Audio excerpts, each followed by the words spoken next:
우리가 흔히 하는 질문 중에 있습니다. 이런 게 있습니다. 오늘 마침 좋은 날이야. 근데 그날 여러 행사가 겹쳤습니다. 대표적으로 장례식과 결혼식이 겹쳤어요. 근데 거리상 갈 수 있는 곳은 한 곳밖에 안 됩니다. 여러분들은 어딜 가시겠습니까? 마침 코로나19 시대에는 좋은 해법이 있죠. 어떡하죠? 둘 다 안 가. 그냥 조의금과 축의금을 각각 보내는 거죠. 아유, 가고 싶지만 사정이 여의치 않아서 못 갑니다 이렇게 얘기를 많이 하죠. 둘 다 갈 수 있으면 상황이 좋겠지만 상황이 여의치 않을 때는 보통 한 곳을 갑니다. 이때 물어보면 사람마다 의견이 다르죠. 저는 주로 이럴 때 결혼식 갑니다, 잔치집에 갑니다 라고 하는 사람도 있습니다. 왜냐하면 항상 좋은 것, 기쁜 것을 선택한다는 입장이기도 합니다. 장례식장 가면 우울하지 않냐, 기분이 좋지 않지 않냐, 꼭 가야 되는 관계가 아니면 굳이 가지 않겠다라고 얘기하는 사람들도 있습니다.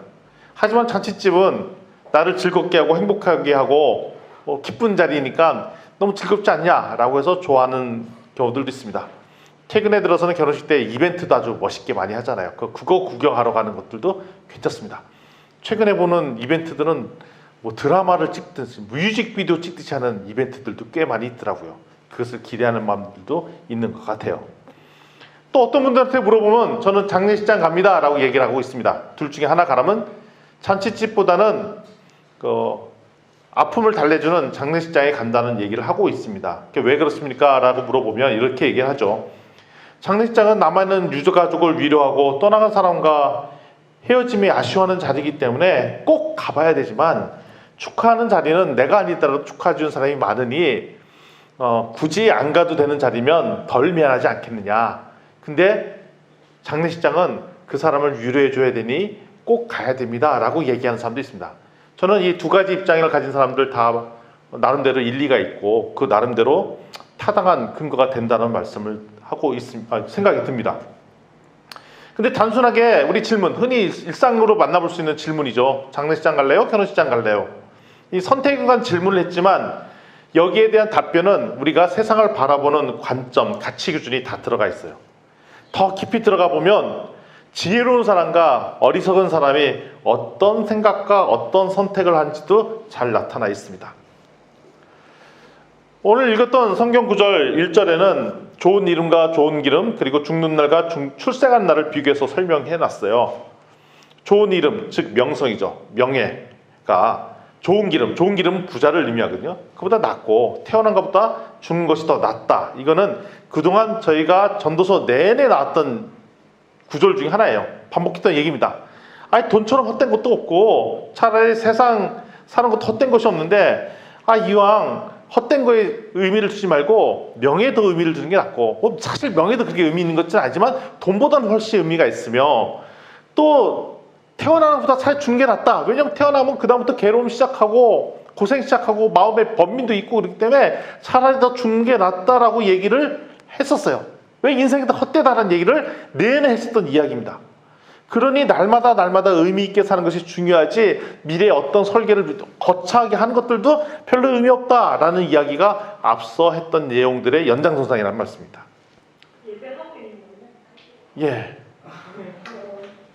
누가 또 얘기를 하시는군요. 전도서 7장 2절부터 4절 말씀을 좀 함께 좀 보도록 하겠습니다. 화면에 한번 띄워주시겠습니까? 전도서 7장 2절부터 4절 말씀 한 목소리로 읽어보도록 하겠습니다. 시작. 수상집에 가는 것이 잔치집에 가는 것보다 나으니 모든 사람의 끝이 이와 같이 됨이라. 산자는 이것을 그의 마음에 둘지어다. 슬픔이 웃음보다 나음은 얼굴에 근심하는 것이 마음에 유익하기 때문이니라. 지혜자의 마음은 초상집에 있으되 우매한 자의 마음은 혼인집에 있느니라. 2절부터 4절까지의 말씀을 보면 성경에는 초상집과 잔치집 중에 어디가 더 나은 곳 선택인지 답이 나와 있어요. 어디 가라고요? 초상집에 가라고 되어 있습니다. 장례식장에 가라고 되어 있습니다. 장례식장에 왜 가는 게 낫냐라고 하면 언젠가 누구든지 가야 될 자리라는 겁니다. 마지막에 누가 가죠? 내가 갑니다. 내가 그 자리의 주인공이 된답니다. 결혼식장은 사람이 자기가 결혼 안 하고 살 수도 있어요. 선택의 여지입니다. 그리고 돌잔치도 안 할 수도 있어요. 물론 낳고도 안 할 수도 있지만 자녀를 안 낳을 수도 있죠. 누구든지 선택할 수 있는 문제입니다. 근데 모든 인간이 선택할 수 없는 마지막 장소가 어디냐면 장례식장이라는 거예요. 이 세상과 마지막으로 사람을 만나는 곳, 뭐 죽어서 만나는 건 아니지만 그 자리가 장례식장이라는 것입니다. 피할 수 있는 자리가 아니고 인생의 마지막 자리입니다. 그래서 장례식장을 가보면 항상 이런 생각이 들어요. 아, 나도 이 날이 곧 오겠구나. 저희가 이제 나이가 이제 50대 중반을 되니까 부고의 이야기가 듣는데 예상치 않았던 부고 이야기를 많이 들어요. 친구들, 후배들, 뭐 이런 분들 얘기 듭니다. 아유, 아직 그럴 때가 아닌데. 예상치 않았던 사고로 운명을 달리하기도 하고, 뭐 예상치 않았던 일들이 너무너무 많습니다. 따라서 장례식장 가면은 인생의 마지막 자리이기 때문에 꼭 반드시 나를 다시 한번 생각하게 되게 돼 있어요. 단 한 번이라도 잠시 장례식장을 가게 되면은 아, 어째 돌아가셨어요? 남아있는 유가족들 얘기하다 보면 아, 나도 곧 이 날이 오겠구나를 잠시라도 생각할 수밖에 없는 자리가 장례식 자리라는 겁니다. 그리고 우리 뭐 기독교인들은 별로 그렇지 않지만 옛날에는 장례식장 가면 곡을 했잖아요. 아이고 슬퍼하고 곡을 했죠. 그게 일종의 애도와 상실의 표현이죠. 우리가 이제 기독교인들은 하나님의 뜻을 이야기한다고 하면서 오히려 슬퍼하면 안 된다는 분위기 얘기가 있어요. 왜냐하면 기쁨 장소인데, 왜냐하면 천국 환영을 하는 장소인데 왜 슬퍼하느냐, 오히려 장례식은 기쁨의 장소이다라고 얘기하지만 사실 그 자리는 하나님의 그런 뜻을 우리 거슬려서 하는 게 아니라 아쉬운 거죠. 서운한 거죠. 있잖아요. 우리 친한 친구가 멀리 간다 해도 아쉽고, 우리 자녀가 멀리 유학을 간다 해도 울잖아요. 저희 어머님은 아유, 이런 얘기가 좀 그런데 제가 6개월 방이 나왔거든요. 예, 뭐 근데 제가 훈련소 4주 훈련을 받는데 훈련소 갔다 와서 보니까 어머니 훈련 떠나보고 저를 우셨다는 거예요. 이런 얘기를 다른 사람한테 얘기하면 막 아니 무슨 뭐 6개월 방이 보내놓고 우시냐 그랬더니 그 한 달 방이 가는 그 훈련소 가는 것도 눈물을 흘리셨다는 거예요. 눈물을 흘리셨다. 아, 그렇구나.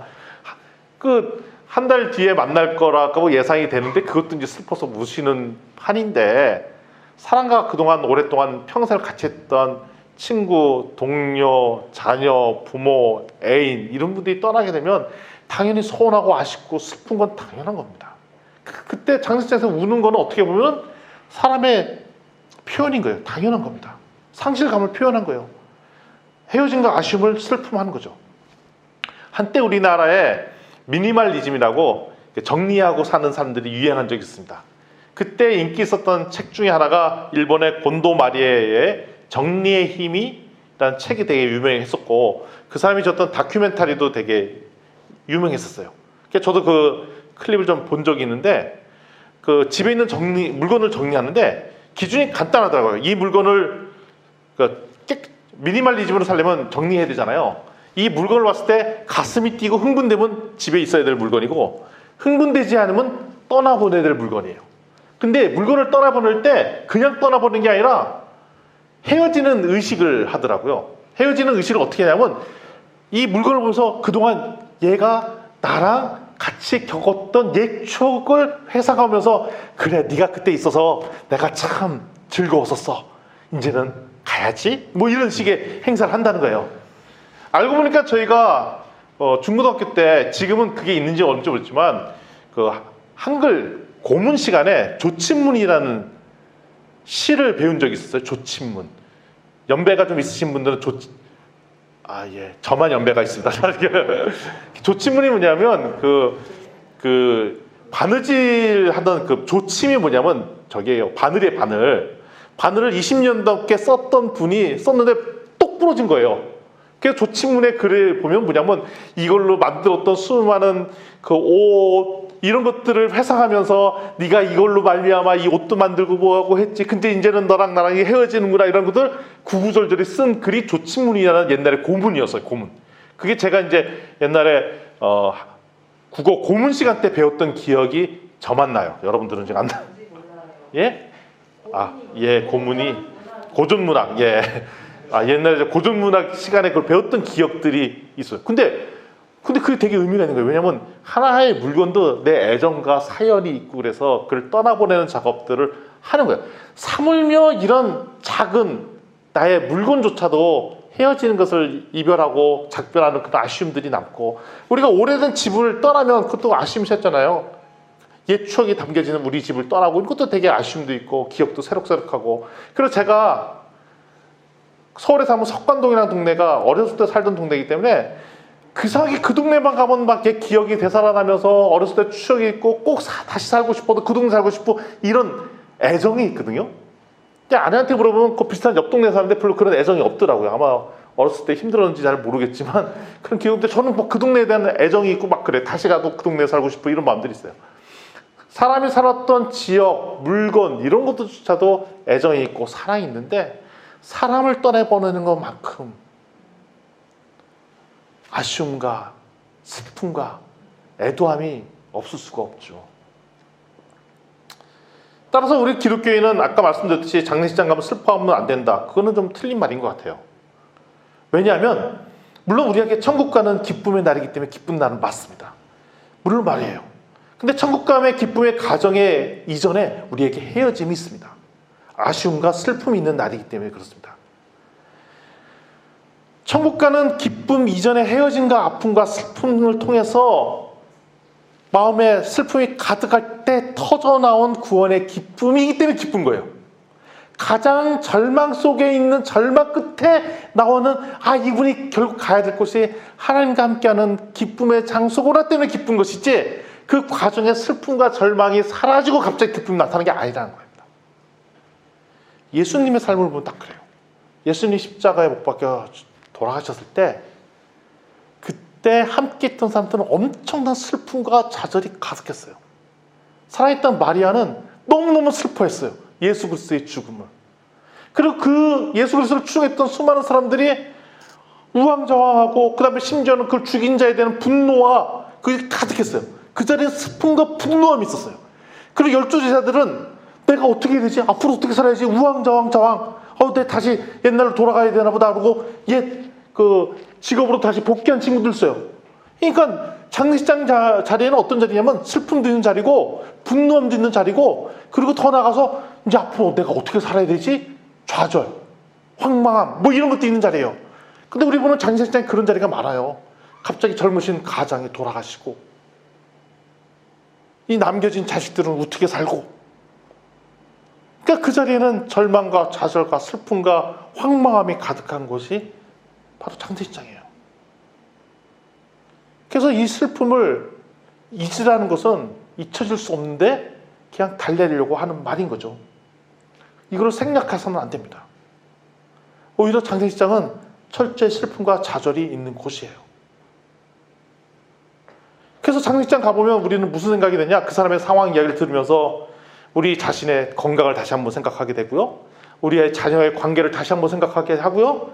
또 사람들의 관계를 다시 한번 생각하게 되고요. 나의 금전 문제를 다시 한번 생각하고 내가 모든 이 세상에 사는 모든 것들을 장례식장 가면 다시 생각할 수밖에 없게 돼요. 인생을 정리하게 되는 거죠. 그렇기 때문에 장례식장은 나 자신을 돌보는 성찰의 자리라는 겁니다. 우리는 언젠가 한 번은 그 자리에 갑니다. 내가 주인이 돼서, 내가 주인공이 돼서 그 자리에 쓰게 됩니다. 근데 그날이 당장 오늘일 수도 있고 내일일 수도 있고 그때를 아무도 모른다는 것입니다. 근데 반면에 결혼식장 같은 잔치 자리는 축제의 자리죠. 기쁨의 자리죠. 제가 갔었던 인도 같은 경우는 한 번 잔치 벌리면 일주일 놀아 제낍니다. 신나죠. 제가 이제 인도에서 그 비즈니스 선교하시는 선교사님, 그다음에 뭐 그 사업하시는 분들을 아는데 직원들 중에 이런 직원들이 있대요. 회사를 그만두겠다고 올 사람이 있대요. 일을 잘하는 친구가. 너 왜 회사 그만두냐? 친구가 결혼하기 때문에 제가 회사를 그만둬야 되겠습니다. 이게 뭔 소리야? 친구 결혼하는 거랑 네가 회사 다니는 건 무슨 상관이야? 제가 베스트 프렌드이기 때문에 다른 지역에서 하거든요. 준비하고 같이 왔다 갔다 하고 그러다 보면 최소한 거기 한 달은 일주일은 거기에 있어야 되며 준비하는 과정에서 돌봐주기 때문에 한 달은 거의 회사를 잘 못 나올 것 같다는 거예요. 근데 제가 이 회사를 돌아가는 걸 보니까 하루도 사람 빠지면 잘 안 돌아가기 때문에 차라리 제가 이 회사를 해서 그만두는 게 낫겠습니다. 그만두겠다는 거예요. 이해가 안 되죠. 그런 세계관을 갖고 있는 사람들도 있어요. 문화에 따라. 결혼식장은 잔치 자리고 축제의 자리고, 그리고 그 자리는 내내 기뻐해야 되는 자리입니다. 즐겨 하는 자리이기도 합니다. 행복이 가득해야 되는 자리입니다. 따라서 어떻게 보면 내가 슬픔에 빠졌어도 잔치 자리 가면 기쁠 수밖에 없는 자리가 잔치 자리예요. 실제로 삶은 엄청나게 괴롭고 절망 속에 가득해도 잔치 자리 가면은 그걸 잊어먹고 마셔라, 놀자, 즐겁게 하자, 막 그런 게 잔치 자리예요. 부어라, 마셔라, 나는 또 하고, 이 잔치상에 술이 떨어졌네. 그때 예수님 나타나서 술 책임져 주시고, 이게 가나안 혼인잔치 이야기잖아요. 가나안 혼인잔치, 술 떨어지면 망한 잔치. 그래서 술 마음껏 무한 제공. 그게 첫 번째 하나님께서 이 땅에서 하셨던 기적, 술 만들어주시는 사역, 이거잖아요. 축제 자리가 그렇다는 얘기예요. 축제 자리. 그런데 현실은 괴로워도 잔치장에 가면 기쁨만 가득하기 때문에 오히려 반대로 현실을 잊어먹고, 내가 얼마나 괴로운지 잊어먹고 내 현실을 잊어먹는 자리가 잔치자리라는 것입니다. 그래서 많은 사람들이 슬픔의 자리인 장례식장보다는 결혼식장인 잔치자리에 가고 싶어 할 수도 있을 것 같아요. 그게 아니면 날마다 이벤트를 만들죠. 막 사귀게 된 사람, 저희 때는 그러지 않는데 이벤트 데이를 막 만들잖아요. 오늘 뭐 10일 데이, 뭐 50일 데이, 뭐 100일 데이, 뭐 무슨 데이 만들잖아요. 날마다 이벤트, 날마다 즐겁게 살려는 일들을 하죠. 우리는 축제를 지향합니다. 근데 여러분들은 어느 자리에 있냐라고 물어보시는 겁니다. 오늘. 지혜자와 우매자 이야기가 4절에 나오죠. 지혜로운 자와 어리석은 자. 지혜로운 자는 장례식장에 있는 사람이 지혜롭다고 얘기하고 있습니다. 지혜로운 자가 장례식장에 가면 내 순서가 오겠다는 생각을 하게 되고, 나의 삶을 다시 정리하게 되고, 나는 어차피 죽는다, 언제 죽을지 모른다, 그게 당장 오늘일 수도 있으니 남은 시간을 어떻게 하면 사용할 것인가, 남은 시간 무엇을 채우면서 가장 중요한 일들을 할까를 생각하는 자가 장례식장이니 그 사람이 지혜로운 자라는 겁니다. 나는 오늘 당장 죽을 수도 있으니 내가 가장 중요한 가치 있는 일을 오늘 해야겠다라고 생각하는 사람이 지혜로운 사람이라는 것입니다. 반면에 그러면서 이제 죽는 날이 내일이니까 우리 이런 얘기 하잖아요. 지구가 곧 외부 행성과 부닥쳐서 이제 지구가 멸망의 날이 24시간 남았습니다. 이제 뭐 하시겠습니까? 뭐 이런 얘기 가상의 드라마, 영화로 나오잖아요. 그러면 그동안에 못했던 사람을 만나기도 하고, 화해 못했던 사람 화해하기도 하고, 가족과의 시간을 보내기도 하고, 뭐 그런 겁니다. 그러니까 여러분들은 지금 남아있는 시간이 24시간밖에 없으면 가장 무엇을 인생으로 채우겠습니까? 지난번에 먹을래다 못 먹었던 떡볶이 특종 세트가 생각이 나시겠습니까? 아니면 화해치 못했던 친구, 친척, 더 사랑하지 못했던 우리 애인, 부모님, 이런 분들이 생각이 나겠습니까? 장례식장 가면 그런 얘기들 많이 하죠. 자녀들이 주로 그러려요. 아유, 살아갔을 때 우리 아버지 이거 좋아하셨는데 이때 뭘 더 했었을 걸. 장례식장에 가장 많이 나오는 이야기 중에 하나가 후회의 이야기예요. 그때 뭘 할 걸. 그때 우리는 그런 얘기 하죠. 있을 때 좀 잘하지. 뭐 이런 얘기 하잖아요. 그리고 돌아가신 다음에 뭐 합니까? 세상 사람들은 보통 1년에 한 번씩 제사를 지내고, 우리 기독교들은 추도 예배를 드리죠. 근데 어떻게 보면 제사나 추도 예배나 이게 죽은 사람을 위한 자리가 아니에요. 누구를 위한 자리예요? 산 사람을 위한 자리예요. 그 자리에 모여갖고 돌아가신 분을 기억해내면서 우리를 위로하는 건데, 아니 그때 부모님께 누구한테 뭘 했었을 걸 해봐야 아무런 소용이 없다는 걸 우리는 다 알고 있습니다. 근데 그럼에도 불구하고 만나는 것은 다시 한번 기억하면서 우리 자신을 돌아보기 위해서 그런 자리를 만든다는 것입니다. 어리석은 자는 진지한 분위기 싫어 하면서 즐거운 가서 놀아야지, 술집 가야지, 친구 만나야지, 즐겁게 지내야지 하는 사람들이죠. 근데 결국에 그 사람의 끝은 어리석다라고 얘기를 하고 있습니다. 우리가 가장 중요한 것을 채우지 않고 가장 내 자신의 근본 문제를 잊기 위해서 즐기는 것, 이 사람이 어리석은 자라고 4절에 그렇게 기록이 되어 있습니다. 그런 측면에서 우리 살아가는 인생의 최고의 학습 장소는 대학교도 아니고 어디다? 장례식장이라고 얘기하는 거예요. 장례식장. 가족, 친척, 친구들의 죽음을 통해서 우리는 많이 배우게 됩니다. 후회를 배우고요. 이러면서 정답은 인생의 가장 진리신 하나님을 기억하게 하고, 우리에게 주어진 시간이 얼마 안 됐으니 하나님과의 임재하심이 가장 큰 가치구나 하는 것을 다시 한번 깨닫게 되고, 우리 신앙을 다시 한번 돌아보게 하고, 하나님께 나머지 세월을 채워야지라는 다짐들을 하는 자들이기 때문에 그렇습니다. 인생에서 가장 중요한 것이 무엇인가, 중요한 가치가 무엇인가 다시 한번 생각해 보는 자리라는 것입니다. 여러분도 오늘 하나님을 만나셨으면 좋겠어요. 우리 언제 죽을지도 모르기 때문에 그렇습니다. 하나님을 만난 걸로 말미암아 우리 중요한 사람들과 더 많이 사랑하고 격려하고 회복했으면 좋겠습니다. 왜냐하면 하나님께서는 사랑을 원하시기 때문에요. 하나님의 사랑, 이웃 사랑을 실현하기를 원하기 때문입니다. 우리가 지금 계속 교리문답 공부를 좀 하고 있잖아요. 그 교리문답 공부의 하나님의 메시지의 핵심은 딱 두 가지예요. 하나님 사랑, 이웃 사랑. 우리 살아있는 동안 놓치지 말아야 할 핵심 가치가 두 가지, 하나님 사랑, 이웃 사랑 하는 겁니다. 근데 그걸 언제 해야 되죠? 오늘 해야 된다는 겁니다. 왜? 우리는 언제 최고 통첩장을 받을 날이 언제일지 모르기 때문에 그렇습니다. 제가 그걸 더 느끼는 게, 지난주에 추석이 있었잖아요. 추석. 지난주 맞나요? 지난 추석이었죠? 지지난주인가요? 예. 세월이 너무 빨리 지나가서 추석 끝난 날 제가 깜짝 놀랐어요. 추석 다음 날 제가 이제 경상대 앞을 차를 몰고 지나가는데, 그 경상대 앞에 스타벅스가 있잖아요. 그 차 몰고 딱 갔는데 차 한 대가 스타벅스 안에 들어가 있는 거예요. 교통사고가 나갔고, 차가 한 대 미끄러지더니 교통사고가 나갔고, 그 경상대 앞에 스타벅스 안에 들어가 버렸어요. 그래갖고 그때 두 사람인가 다치고 막 그랬는데, 그 말도 안 되게 들어갔더라고. 하여튼간 참 별일이 다 있네 했죠. 그리고 그 다음날 됐어요. 그 다음날에는 우리 중앙시장에 보니까 또 차 한 대가 사진관 안에 들어가 있는 거예요. 중앙시장 안에는 사진관에 차가 들어갔어요. 그것도 뭐 잘못해갖고 또 미끄러졌는지 그 문제가 생겼어요.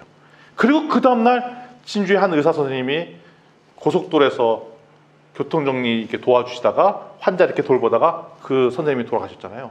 근데 그분이 진주에서도 꽤 알려진 선한 의사님을 알겠는데 돌아가셨더라고요. 그래서 그분을 애도하는 분위기가 한동안 이어졌었죠. 그걸 보면서 스타벅스에 차가 들어가는 거나 중앙시장에 사진관에 차가 들어가는 거나 갑자기 은혜 돌아가시는 거나 다 예상치 못한 일들이 마구 생긴다는 것을 보면서 다시 한번 저도 제 스스로도 돌아보게 되더라고요. 내가 언제 사고가 있을 수도 있겠구나. 언제 하나님의 부르심을 받을 수 있겠구나. 내가 오늘 하루를 살더라도 오늘 최후의 날인 것처럼 살아야겠구나 라는 다짐들이 생긴다는 것입니다. 그래서 여러분들은 오늘 당장 더 많이 사랑하십시오. 더 많이 화해하시고요. 더 좋은 관계를 맺으시고요. 하나님께 주신 제일 좋은 가치를 오늘 하시면 좋겠습니다. 아멘. 전도서 7장 5절부터 6절 말씀 한번 읽어보겠습니다. 한 목소리로 읽겠습니다. 시작.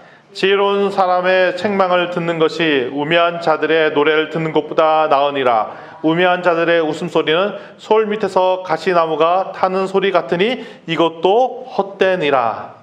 제가 대신 읽어드렸습니다. 거기 보면 이런 얘기가 나옵니다. 지혜로운 자는 비판을 주고 받습니다. 뭔 얘기냐? 지혜로운 사람은 책망 듣는 것을 좋아한다라고 되어 있어요. 더 낫다라고 되어 있습니다. 물론 칭찬은 고래를 춤추게 한다는 책도 있죠. 왜냐면 그 얘기는 동기부여에 관련된 얘기예요. 사람한테 칭찬하고 격려하면 그 사람이 흥이 나서 더 잘하는데, 책망하면은 주눅이도 잘 못한다는 얘기예요. 근데 그건 동기부여에 대한 말이고, 오늘 이야기하는 얘기는 나한테 바른 말 해주는 것을 책망이라고 얘기합니다. 바른 말 해주는 것. 나의 잘잘못을 알려주는 것이 책망입니다. 사실 누가 나를 책망한 거 들으면 기분이 안 좋죠. 그리고 말을 들으면 자꾸 내가 나 자신을 보호하려고 합니다. 그게 아니고, 그 상황은, 그리고 이상하게 바른 말 하는데 그 사람이 말한 말투에 기분이 나빠지기도 하고, 그래서 그 사람의 말이 잘 안 들려요. 근데 그 말을 안 들으면 지혜롭지 않게 된다는 겁니다. 지혜롭지 않은 사람은 무슨 말을 듣기 원하냐면 노래소리 듣기 하고 웃음소리 듣기 원한다는 거예요. 그러니까 아첨하고 나한테 듣기 좋은 말 해주면 좋게 되는데, 근데 이런 말을 좋아하는 사람이 어리석은 사람이라는 것입니다. 근데 잘 생각해 보면 사람인과의 관계라는 것이기 때문에 제가 바른 말을 이 사람한테 해줬는데 이 사람이 기분 나빠하거나 불쾌하면은 저도 자연스럽게 이 사람한테 바른 말을 안 하게 됩니다. 안 하게 됩니다. 근데 이상하게 나이를 먹으면 먹을수록 사람들이 나이를 먹으면서 점점 뭐가 되냐면 꼰대가 되고 점점 자기 주장이 분명해지고, 그리고 우리는 핑계를 대죠. 뭐 갱년기라는 핑계 때문에 화를 버럭버럭 내는 것을 당연하게 여겨요. 어르신들 얘기입니다. 그래서 지금 보면은 40대, 50대, 60대 신분에 평상시에서 화나 있는 듯한 얼굴 표정 가진 사람이 꽤 많아요. 제 주변에도 보면, 제 연령대 동료 보면 괜히 화가 나 있는 사람도 있어요. 그래서 얘기를 나누면 왜 이렇게 화를 내세요? 나 화난 거 아니에요. 막 그러고 화를 내. 근데 속이 부글부글한 거예요. 그래서 왜 그래요? 나도 왜 그런지 몰라요. 막 그러면서 또 화를 내고. 분노 조절 장애가 안 되는데, 근데 제가 보기에는 제가 이제 학교에서 근무하다 보면 회의 자리에서 별일이 아닌데 화가 확 나는 사람이 돼요. 그랬더니 막 썽이 나고 막 그런데. 그러면서 나는 후회하시죠. 내가 왜 그랬을까? 근데 그렇게 화를 내시는 분들이 많이 있어요. 근데 그런 사람들 옆에 있으면 우리는 뭘 못하냐? 그 사람한테 바른 말을 못 해주죠. 저 사람 기분 나빠하니까, 화를 내니까, 그리고 이 얘기하면 또 혼낼 테니까. 그래서 그러니까 그 사람한테는 주로 무슨 얘기를 하냐면 그 사람이 듣기 좋아하는 웃음소리, 노랫소리, 그 사람을 칭찬하는 얘기들만 합니다. 단 한마디도 그 사람한테 바른 말을 들을 기회가 없어집니다. 그럼 어떻게 된다? 어리석은 사람이 된다라고 얘기를 하고 있어요. 그래서 우리는 무슨 얘기를 들어야 되냐? 지속적으로 나를 책망하는 얘기를 들어야 돼요. 근데 이럴 때 얘기하세요. 무슨 말인지 알았어요. 책망하는 얘기를 들었지만 그래도 기분 나쁜 걸 어떻게 해요? 조절이 안 되는데. 이때 성경에 하나님께서 필살기에 피할 길을 또 만들어 주셨어요. 어딜 봐야 되냐? 20절, 22절 한번 봐주시겠습니까? 20절, 22절입니다. 세 구절인데요. 오늘 읽었던 본문은 아닌데 20절부터 22절까지 한 목소리로 읽어보겠습니다. 시작. 선을 행하고 전혀 죄를 범하지 아니하는 의인은 세상에 없기 때문이로다. 또한 사람들이 하는 모든 말에 내 마음을 두지 말라. 그리하면 내 종이 너를 저주하는 것을 듣지 아니하리라. 너도 가끔 사람을 저주하였다는 것을 내 마음도 알고 있느니라. 이게 핵심 키워드예요. 뭐냐면 선을 행하도 죄 범하지 않는 의인이 어디냐? 모든 선한 사람도 100% 선한 사람 없어. 그 사람도 악한 일 해. 우리 딱 보면 우리 목사님, 장로님 다 100% 선하고 이런 롤 모델들 있잖아요. 근데 그 사람 100% 아니다라고 얘기해 줬어요.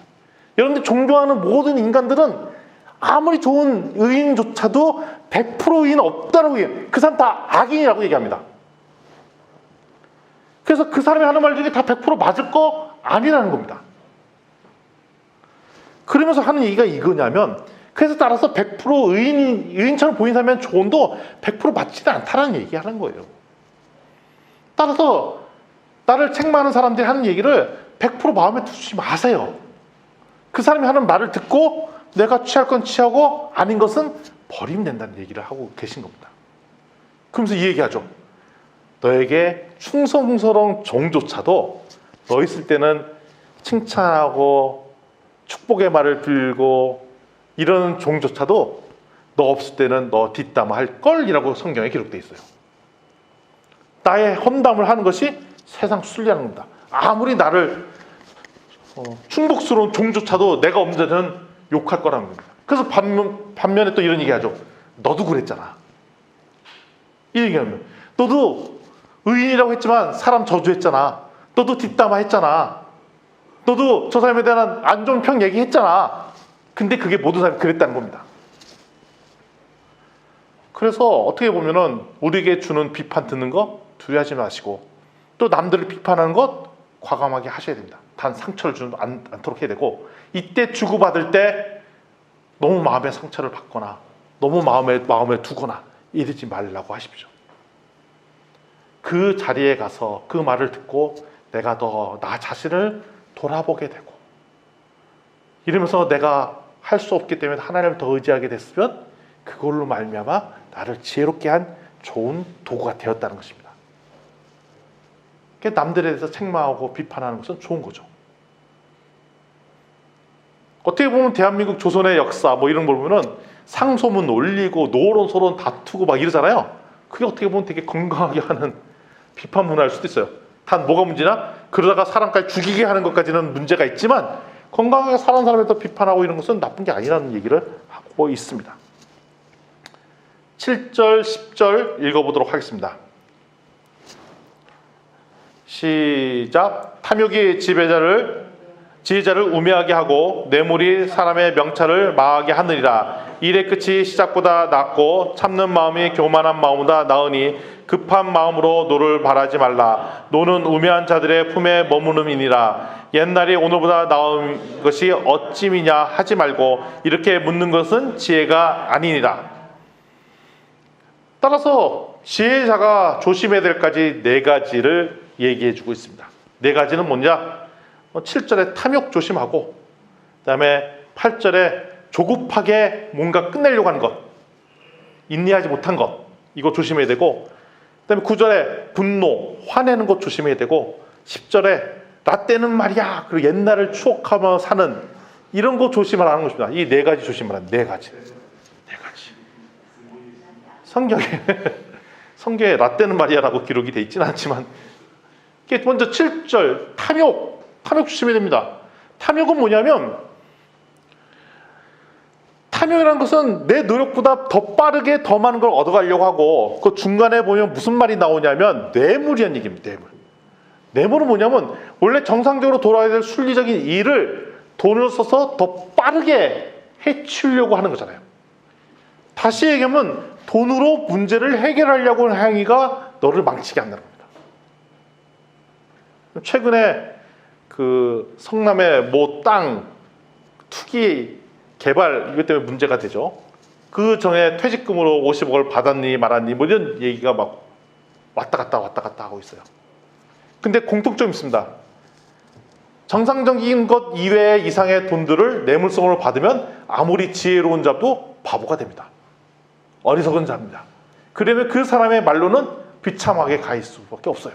왜냐하면 빠르게 돈으로 문제를 해결하는 결론은 결국 그 사람의 비참함으로 끝난다는 겁니다. 그래서 여러분들이 탐욕스러움부터 거리가 멀어지는 것, 내가 받아야 될 돈이 아닌데 받는 행위들은 다 끊어내야 됩니다. 그것이 올바른 사고를 하는 데의 지름길이에요. 그래서 우리가 유명한 뭐 서울대를 나오고 좋은 명문학교를 나온 사람들이 엄청 똑똑하잖아요. 그 사람들이 지도자가 되고 리더십이 되고 정치인이 되고 학자가 되는데, 이 사람들이 지혜로운 자에서 어리석은 자로 확 바뀌는 첫 번째 1순위가 돈을 받아서 그렇습니다. 탐욕이 있기 때문에 그렇고, 탐욕이 있기 때문에 본인의 지혜의 양심을 팔아서 다른 결정들을 내려주고 어리석은 결정을 내려주고 하는 겁니다. 우매자가 돼버린 거죠. 스스로 탐욕이 좋아서 우매자로 바뀌게 된다는 겁니다. 그래서 여러분들이 조심해야 될 것이, 항상 여러분들의 노력의 이외로 들어오는 돈을 조심하십시오. 추석 때 여러분들이 노력치 않고 받았던 부모님 뭐 주셨던 돈들은 여러분 돈이 아니라 잘 관리하십시오. 지혜롭게 관리하십시오. 이 정도 선에서 급 마무리하도록 좋게 지혜롭게. 그다음에 조급함이 있습니다. 8절에 인내함, 조급함들. 시간과 관련된 거죠. 우리가 인생의 끝을 바라보고 그때까지 쭉 밀고 나가는데 빨리 뭔가 처리해 보려고 노력합니다. 일의 끝을 생각해 봐야 돼. 과정에 빨리빨리 뭔가 해보려고 하는 것, 이런 것들도 좋지 않습니다. 끝을 생각하고 하나님이 보여준 기대를 생각하면 끝까지 밀고 나가는 것, 이것도 우리가 끝을 바라보고 생각하죠. 인생의 끝에 우리의 비석에 뭐라고 생길 거를 생각하고 그걸 향해 나가야 되는데, 중간에 수많은 다른 급하고 나의 마음을 끄는 수많은 일 때문에 우리가 일로 갔다 절로 갔다 하잖아요. 근데 그것이 내 인생의 중요한 부분들이 아닌데 내 인생을 낭비하고 허비하는 수많은 것들이 있습니다. 거기에 마음을 두지 말라고 하는 겁니다. 우리 시간 관련된 문제이고 나의 우선순위에 관련된 문제죠. 그러니까 인생을 낭비하는 수많은 것들 중에 핵심은 내가 필요치 않은 거에 마음을 두기 때문에 나타나는 현상들이라고 얘기합니다. 내가 끝날 때 저 사람은 무슨 일을 했다라고 기록되길 원한지에 초점을 맞추라는 얘기가 두 번째 이야기입니다. 세 번째, 분노죠. 화. 급한 마음으로 버럭 화를 내기. 제가 외람된 말씀을 드리면 분노함은 나이를 먹을수록 더 늘어납니다. 여러분이 나이를 먹을수록 더 좋아질 거라 생각하지 않고, 제 주변에 보면은 선했던 친구들도 나이 먹으면서 아주 그냥 분노함이 가득한 사람들을 엄청나게 많이 봅니다.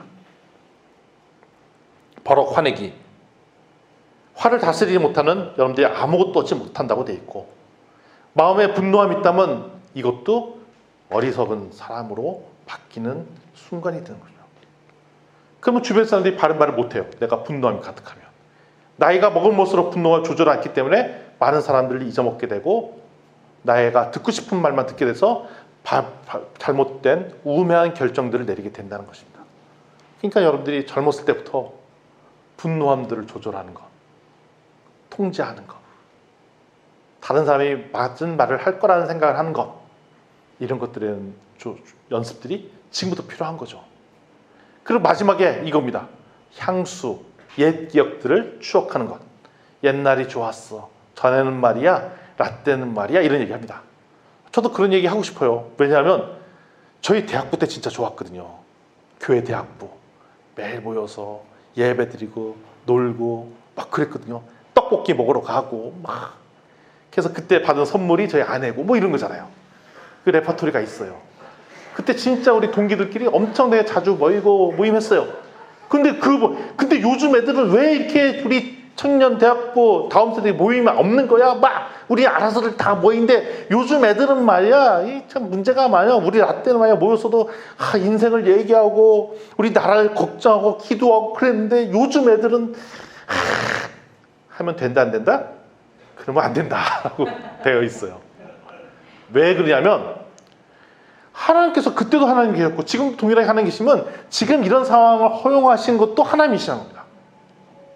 하나님께서 이 상황을 알고 계세요.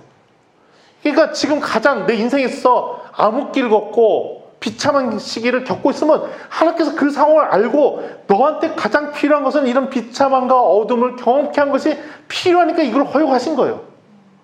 비참함과 어둠을 통해서 더 자기를 성찰하고 하나님을 바라보고 또 하나님께 나아가길 원하기 때문에 하나님께 이런 상황들을 허락하신 거예요. 지금 대한민국 한국 교회가 좀 어렵다고 얘기를 하죠. 교회 모임이 없다고.